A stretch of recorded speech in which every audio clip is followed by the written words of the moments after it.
Comme chaque année, le 4 mai, c'est la journée mondiale des fans de Star Wars. Vous savez pourquoi?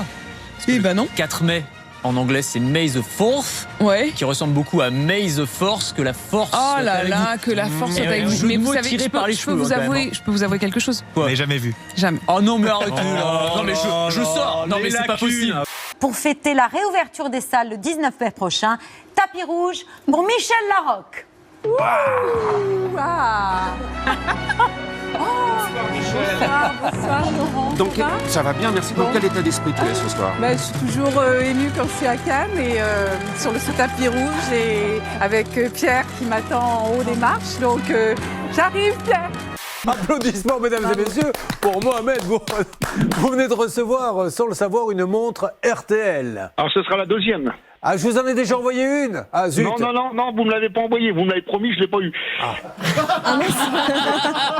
Eh bien, vous allez voir que votre meuble de salon va être rempli de promesses. La légalisation, contrôlée par l'État, permettrait, outre de garantir aux consommateurs des produits contrôlés, permettrait d'assécher les trafics et créerait des recettes fiscales et des emplois. Elle s'accompagnerait de véritables politiques de prévention en direction des jeunes pour réduire la consommation et les risques. C'est d'ailleurs le choix fait pour les autres drogues légales, le tabac ou l'alcool.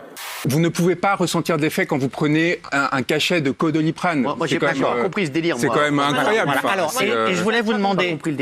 Je voulais vous demander quand vous... Peut-être parce qu'ici on prend des rails de coke sans difficulté. Moi, j'en ai jamais touché. Moi, je touche jamais aux drogues dures. Ça c'est pas bien. Ça c'est pas bien. Ça c'est pas bien. Non mais s'il vous plaît. Non mais attendez, il y a un moment il faut arrêter. Le simple fait de montrer ce gobelet pourrait m'inquiéter.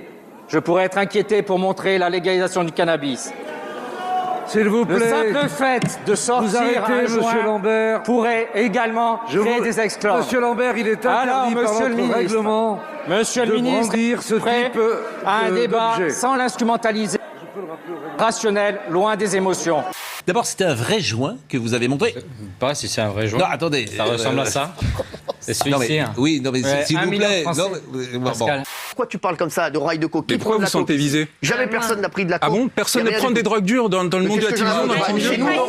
Mais bien sûr Chez nous, non. Parce que la dernière fois, je vais c'était juste dire n'importe pourquoi quoi est-ce que sur je parle de le ça? salaire. Non mais là, maintenant il arrive et dit prendre des rails de coke. Pourquoi est-ce que je prends des rails de coke, Sylvie? Le CSA nous regarde et le CSA a bien raison. Donc soyons vigilants à ne pas apparaître comme faisant l'apologie de. Le CSA se retournera vers moi. Oui, il se retournera vers nous. Mais c'est pas grave. Mais en revanche, c'est de l'information. Il n'y a pas d'ambiguïté là-dessus. Écouter du rap favoriserait les réflexes au volant. Étude très sérieuse menée par un cabinet britannique de sciences comportementales qui a mené diverses expériences sur la route avec une centaine de cobayes en calculant la vitesse de leurs réflexes face à un obstacle ou un danger sur la route. Hop, hop, hop, hop. Tu as peur?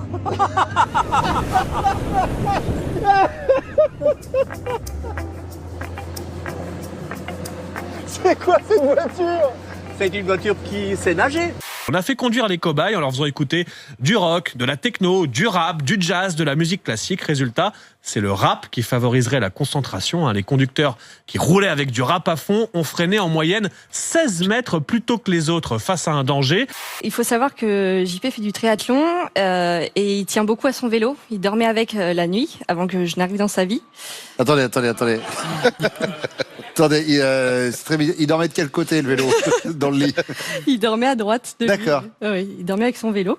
C'est chelou, ces arbis. C'est chelou. Oui, c'est chelou. Et quand je suis arrivée, forcément, j'ai bougé le vélo. Je lui ai dit au garage le vélo. Oui. Et sauf que le garage, on s'est fait cambrioler et du coup, s'est fait piquer son vélo. Et on lui a volé le vélo? Et du coup, il m'en a... J'ai l'impression, Victorine, qu'on s'ennuie pas avec vous. Hein? Non, pas du tout. Après 27 ans de mariage, le milliardaire Bill Gates, vous savez que c'est l'un des hommes les plus riches du monde, et sa femme Melinda Gates ont annoncé leur divorce. Mais ils vont continuer à travailler ensemble au sein de leur fondation, l'une des plus puissantes du monde. C'est une fondation qui lutte contre la pauvreté, contre les maladies. Beaucoup estiment que Melinda va prendre l'équivalent du PIB de la Finlande en pension alimentaire, car on peut rappeler un chiffre. Bill Gates est à la tête d'une fortune estimée à 124 milliards de dollars, fortune qu'il doit à Microsoft, son fameux logiciel Windows, avec de nombreux jeux de mots à la clé sur Twitter. Ils n'ont pas prévu de mode sans échec pour redémarrer leur couple. À mon avis, il oubliait tout le temps de fermer les fenêtres. Elle Elle en avait marre des mises à jour à chaque fois qu'elle voulait l'allumer.